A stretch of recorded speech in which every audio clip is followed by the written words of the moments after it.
En esta oportunidad vamos a escuchar pasajes de la intervención del analista Raúl Arias, quien mencionó que el Consejo Plurinacional del Tahuantinsuyo se perfila como el brazo político de la reposición del presidente Pedro Castillo. También mencionó que la Agora Popular ahora pertenece al Consejo Plurinacional para buscar de reponer al presidente Pedro Castillo al poder. Hoy se busca replantear el Tahuantinsuyo para volver a nuestras raíces. El Consejo Plurinacional estuvo pues ya en reuniones en conversatorio en el Cusco y en Arequipa. Hoy Pedro Castillo se encuentra secuestrado tal pues como estuvo en su momento Atahualpa. Hoy hemos vuelto, ahora somos millones y nada nos va a detener para alcanzar nuestros sueños. Hoy estamos llamados en hacer del Tahuantinsuyo una patria para todos. Vamos a escuchar pasajes de este análisis de Raúl Arias. Desde el 7 de diciembre hasta hoy, en los momentos más duros que atraviesa el presidente profesor Pedro Castillo y cuando todas las organizaciones que le prometían apoyo, respaldo hasta la muerte y hasta las últimas consecuencias fueron las primeras que se le voltearon, lo traicionaron y le dieron la espalda, un conjunto de líderes sociales, valientes luchadores provenientes de otras épocas, de otras luchas, desde las luchas contra el proyecto Conga, las luchas por el agua, la vida, el medio ambiente, la lucha por la libertad, la agricultura, la lucha por la ecología, la lucha por la paz, por los derechos fundamentales, valientes luchadores llegaron al instante y reconocieron que este era el momento de volver a actuar, de volver a manifestarse. Se presentaron desde el día 7 y 8 de diciembre para activar la resistencia a nivel nacional. Y estos luchadores, con el correr de los días, llegaron a fundar el Consejo Plurinacional del Tahuantinsuyo, al cual pertenece ahora el Ágora Popular de la Plaza San Martín, como un frente de batalla, como un frente de lucha, pero que cada día se perfila más como una organización política que asumirá las riendas del desafío de llevar adelante al Perú hacia su asamblea constituyente, entendiendo por cierto que el mecanismo, la forma, la estrategia y la táctica para lograrlo es volver a reponer en su cargo al presidente, al legítimo presidente del Perú, Pedro Castillo Terrones, lo cual no solamente es una cuestión de fanatismo, como algunos pretenderían hacernos ver o presentarnos a aquellos que proclamamos el retorno del Tahuantinsuyo, puesto que los que dicen de nosotros que somos fanáticos no saben o desconocen la realidad. Hermanos dialécticos, hermanos luchadores sociales, hermanos buscadores de la verdad, hacemos un llamado a entender la situación actual, el devenir de los acontecimientos de esta nuestra patria peruana, el desarrollo de las sociedades. La evolución de los pueblos no es lineal. El desarrollo de la civilización no es una cuestión meramente lineal. El desarrollo humano es un desarrollo en forma de espiral. ¿Y esto qué significa? Que como menciona el libro del Antiguo Testamento, Eclesiastés, aquello que fue volverá a ser. Es decir, que si nuestros antepasados vivieron el glorioso Tahuantinsuyo, esto significa que esto es nuevamente la etapa en que volveremos a reencontrarnos, pero ya no en el mismo estado o nivel evolutivo, sino ahora en una etapa superior. Proclamar la refundación del Tahuantinsuyo no es una cuestión de locura, es una cuestión de entender que la única salida real para la actual situación económica, política, social, que vive no solamente el Perú, sino que el mundo bajo el capitalismo, es volver a encontrar nuestras raíces. Y nuestras raíces descansan en un glorioso pueblo que, si bien no era perfecto, llegó a vivir lo que algunos autores llamaron el antiguo socialismo de los incas. en lo cual confirmamos y ratificamos que nunca fuimos un imperio. El calificativo de imperio de los incas no es exacto. Nuestra sociedad, la sociedad de nuestros abuelos, la sociedad que quería rememorar el glorioso Tupac Amaru II, jamás fue una sociedad vertical. Y cada uno de los que se agrupaba en aparentes clases sociales no era más sino la forma de agruparse por especialización. Como investigadores no considerados por el sistema han añadido sobre el Tahuantinsuyo, nuestro incanato era una sociedad eminentemente meritocrática, es decir, gobernaban los más capaces, los más preparados, quienes se enfrentaban en competencias manuales, intelectuales, físicas y mentales para llegar a ser los nuevos gobernantes del Tahuantinsuyo, y formaban por supuesto sus panacas, sus grupos familiares con los cuales iban a entrar de nuevo en la competencia. Es decir, la sociedad inca no era una sociedad de dinastías reales que se sucedían en el poder.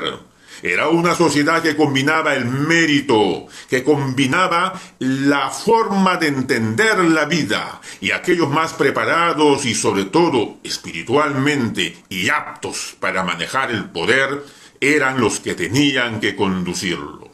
El Consejo Plurinacional de Tahuantinsuyo actual, que ha llevado adelante grandes rimanacui, conversatorios, encuentros en la ciudad de Arequipa el último 4 de abril y en la ciudad del Cusco el pasado sábado 22 de abril. Se perfila como el brazo operador política del cambio que necesita nuestra amada patria peruana. El Tahuantinsuyo es pues el ejemplo del pasado que nos guía hacia el mañana. El Tahuantinsuyo es la identidad que todos necesitamos tener para valorarnos a nosotros mismos, para no estar viendo a los europeos como ejemplo de desarrollo, para no estar mirando al viejo antiguo Egipto o a la vieja Mesopotamia como referencias de civilizaciones antiguas, para saber que nosotros también, desde la antigua Caral, teníamos contemporáneamente con estas civilizaciones de hace 5000 años atrás, el mismo desarrollo que ahora estarían bastantes orgullosos el 100% de peruanos si tuvieran realmente la comprensión de lo que se vivió en esas etapas. En la vieja Caral, por ejemplo, se encuentra el testimonio, gracias a las investigaciones de Ruth Chadi, de una manera fabulosa de hacer política. Esa manera fabulosa de hacer política en la cual los arquitectos de Caral nunca llegaron a construir templos para adorar a dioses, sino más bien se destacaron por construir anfiteatros para llevar adelante asambleas populares, nos daría la enseñanza de que se gobernaron colectivamente. De tal manera que, a diferencia de los viejos pueblos contemporáneos de China, Egipto, Mesopotamia y del mismo México azteca, que no es lo mismo que la civilización maya, ambas en Centroamérica, en Caral, los antecesores de incas y preincas se encargaron más bien de difundir una forma de civilización diferente, completamente horizontal, donde los sabios daban las pautas, pero las decisiones las tomaban todos. Según lo que señala Ruth Chadi, esta civilización de aquel entonces no encuentra otra comparación o parangón en las civilizaciones del pasado de la Tierra. La civilización de Caral nos da a conocer que nosotros tenemos que rememorar el ejemplo de esos abuelos nuestros. Somos colectivistas, somos comunitaristas, somos comunistas y está en nuestros genes. José Carlos Mariátegui lo sabía. Por eso que señaló que la revolución peruana sin calco ni copia se tiene que realizar de todas formas con el ejemplo de nuestros antepasados. No solamente porque los ayllus siguen presentes, no solamente porque la organización familiar inca sigue allí vigente, sino porque es la única forma de salir de la actual situación de postergación que el capitalismo salvaje ha impuesto a los pueblos del mundo. Y porque tenemos que tomar lo mejor de nosotros y tomar lo mejor también de otras civilizaciones, pero no podemos nosotros desconocer aquello que hemos vivido en nuestro legado milenario. El desconocerlo, el negarlo, sería suicidarnos prácticamente. Políticamente, por eso ahora, cuando tenemos a un segundo Atahualpa secuestrado por las grandes transnacionales, este Atahualpa que sabemos que no es un hombre perfecto, un hombre con muchos errores y con cosas que tendrá que responder, Pedro Castillo Terrones, que no puede seguir en prisión porque representa el mismo secuestro que vivió también el Inca Atahualpa, nada más que ahora estamos en una etapa nueva del colonialismo imperial. Estados Unidos ordenó el golpe de Estado contra el presidente profesor, pero Estados Unidos sabe también que le queda poco tiempo a esta imposición dictatorial. La máscara de la dictadura llamada Dina Boluarte no solamente se cae a pedazos, sino que la contradicción ahora es tan tremenda que han tenido que traer al delincuente apellidado Toledo Manrique para de esta manera salvar su imagen de ser un gobierno supuestamente democrático. Y por supuesto la dictadura cuya máscara es Boluarte cree que de esta manera va a pasar por agua tibia también lo que está sucediendo con Castillo Terrones. De Toledo Manrique sabemos que es un impresentable que se valió del discurso del Tahuantinsuyo para llegar a donde fue colocado por el pueblo mediante elecciones. Pero la diferencia con Pedro Castillo es abismante. El presidente profesor, el presidente rondero, quien se encuentra secuestrado, sabe que la única forma de avanzar inexorablemente hacia su libertad y hacia su inmediata reposición en el cargo es entender que las únicas salidas es la salida radical. Es decir, desconocer la constitución del Fujimorato y restablecer como táctica de guerra la constitución de 1979. Y no es porque nos guste esta Constitución del 79, sino que es la única manera de utilizar la legalidad del mismo sistema explotador, que ha establecido a través de constituciones, cartas magnas, a través de los llamados contratos sociales, la legalidad en cada país del mundo. Pues bien, en nuestro país, la dictadura de Alberto Fujimori en el 92 aplastó dicha constitución. No le importó que esta constitución fuera salida de un debate entre los mismos partidos políticos, incluidos el APRA, PPC y las izquierdas. No le importó eso y eliminó dicha constitución. Aplastaron su propia legalidad. Los mismos pepecistas, izquierdistas y apristas del año 92 se conformaron, aceptaron, estuvieron de acuerdo con el criminal Fujimori en dicha violación de dicha constitución política. Por eso se convierten en cómplices y en también delincuentes. Pero como táctica de guerra, tenemos que retornar a esa constitución del 79, para que a través de ella, utilizando su propia legalidad, la legalidad de la patronal, comencemos a recuperar todo lo robado. Meter en la cárcel a todos los delincuentes que se hicieron llamar presidentes, incluidos ministros de Estado, altos funcionarios, congresistas y autoridades que no movieron ni un dedo por restablecer la Constitución del 79 y meterlos en la cárcel, embargar sus bienes, embargar sus propiedades y sobre todo a las grandes empresas que se apropiaron de nuestras empresas públicas, esas empresas que fueron arrebatadas por Fujimori, esas empresas que fueron entregadas a precios bajísimos, esas empresas tenemos que recuperar. Y la única manera inmediata de hacerlo, salvo la revolución total, es la revolución llamada retorno a la vigencia de la Constitución del 79. Esto último es otra forma de decir revolución. Retornando a la Constitución del 79, vamos ganando tiempo. Le damos punto final a la Constitución del 93.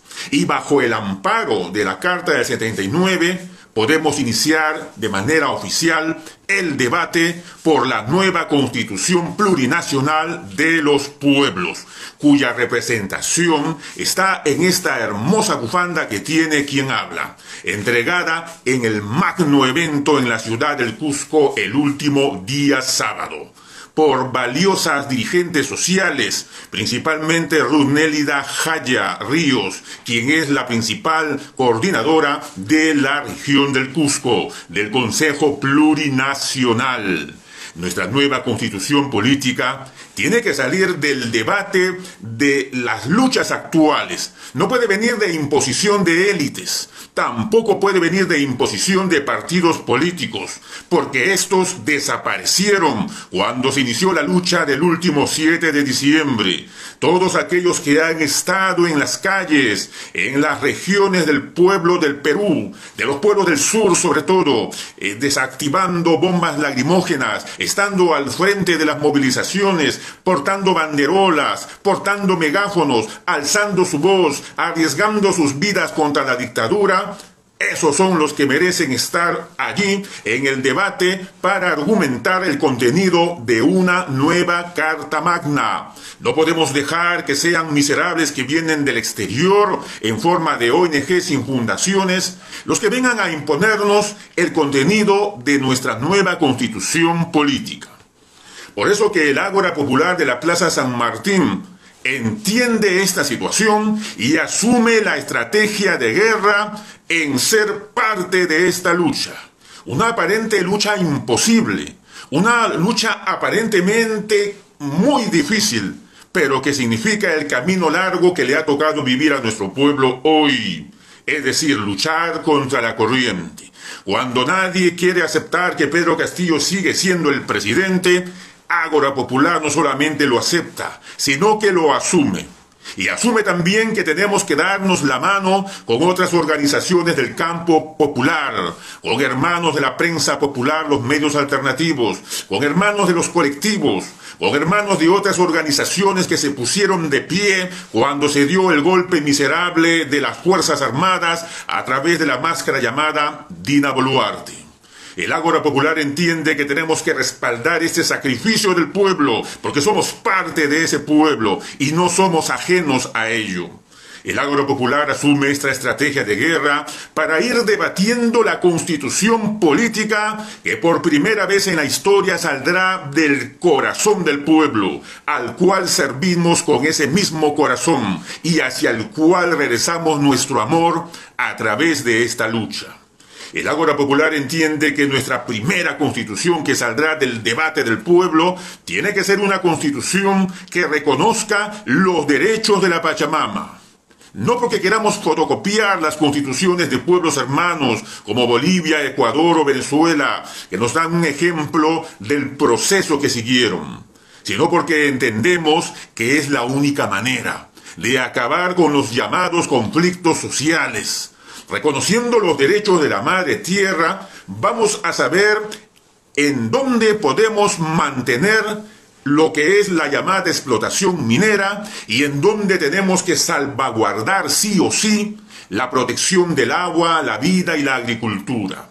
Que ambas actividades no pueden estar juntas.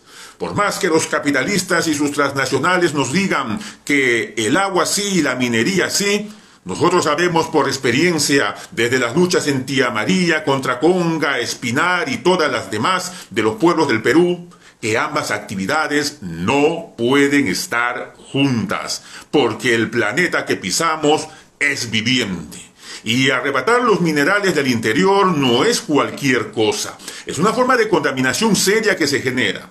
Y por más que nos digan que hay actividad minera moderna que no contamina, sabemos que en el fondo es una mentira. Toda actividad minera, toda actividad extractiva tiene un impacto ambiental.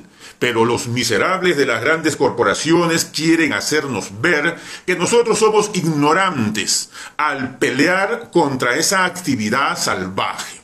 La minería de socavón y la minería de Tajo Abierto, ambas tienen fuerte contaminación. Si no, veamos el ejemplo de Cerro de Pasco, principalmente bajo la premisa de esta primera actividad, minería de socavón. cuántas décadas extrayendo minerales del subsuelo, y tenemos ahí una ciudad completamente contaminada, con niños que fallecen a los primeros años de su vida, que no llegan ni siquiera a ser adolescentes, con una ciudad de Cerro de Pasco que está a punto de caer hacia el subsuelo, porque abajo ya no hay nada. Este ejemplo de Cerro de Pasco nos demuestra que la manera como han venido desarrollando su explotación, el llamado desarrollo minero de los países europeos, asiáticos y de los Estados Unidos, que es el imperio actual, ha sido a costa de la muerte de nuestra Pachamama, de nuestra naturaleza, de nuestros niños, de nuestros hijos. Por eso la primera constitución emanada del pueblo en este siglo XXI, que la vamos a hacer y que la estamos redactando y que la vamos a lograr, tiene que ser una constitución eminentemente ecologista. Pero no la ecología de las grandes ONGs, sino la ecología radical que emana de la experiencia del pueblo. Tenemos que respetar por ley las cuencas hidrográficas, los alrededores de donde nacen los ríos, las cabeceras de cuenca, varios kilómetros alrededor de los valles, varios kilómetros alrededor de los ríos. Todo eso tiene que estar protegido. Si no está protegido, nosotros mismos nos estamos poniendo la pistola en la sien, nos estamos suicidando, porque toda la contaminación del devenir de los años nos va a pasar factura, va a cortar nuestras vidas, va a contaminar nuestros pueblos, y nosotros ni nadie quiere la muerte.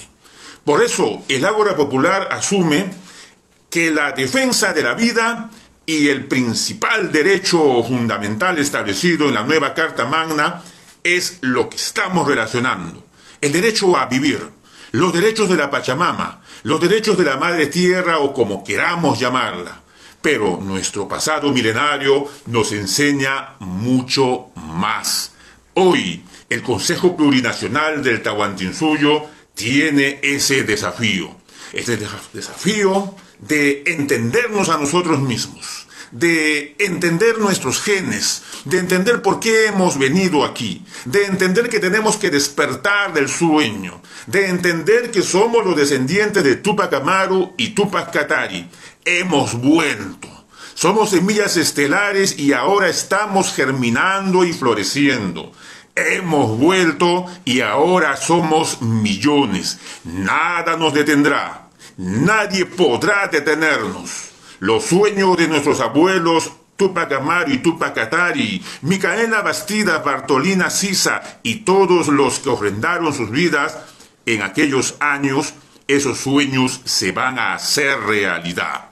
El Tahuantinsuyo es la confluencia también de todas las sangres, los pueblos que añoran su libertad, que fueron agrupados por Túpac Amaru, José Gabriel Condorcanqui, negros, mestizos, criollos, libertos, españoles que eran esclavizados, asiáticos que habían venido como esclavos, que se agruparon al ejército de Túpac Amaru, ahora representados en los 7 colores del arco iris. Todos ellos representan la unidad de hoy, la unidad de los pueblos del Perú. Estamos llamados a hacer realidad nuevamente al Tahuantinsuyo, pero no regresando al pasado, sino tomando lo mejor de él para pasar en forma de espiral a un estado evolutivo superior. Eso es lo que tenemos que entender. El futuro siempre tiene algo del pasado, de lo mejor aprendido del mismo, para lograr que el mañana sea lo más próspero. En triunfo, en victoria, en realidad. Esa realidad es que estamos condenados a ser felices, porque indudablemente viviremos y venceremos. Buenas tardes. Gracias. Comparta esta señal.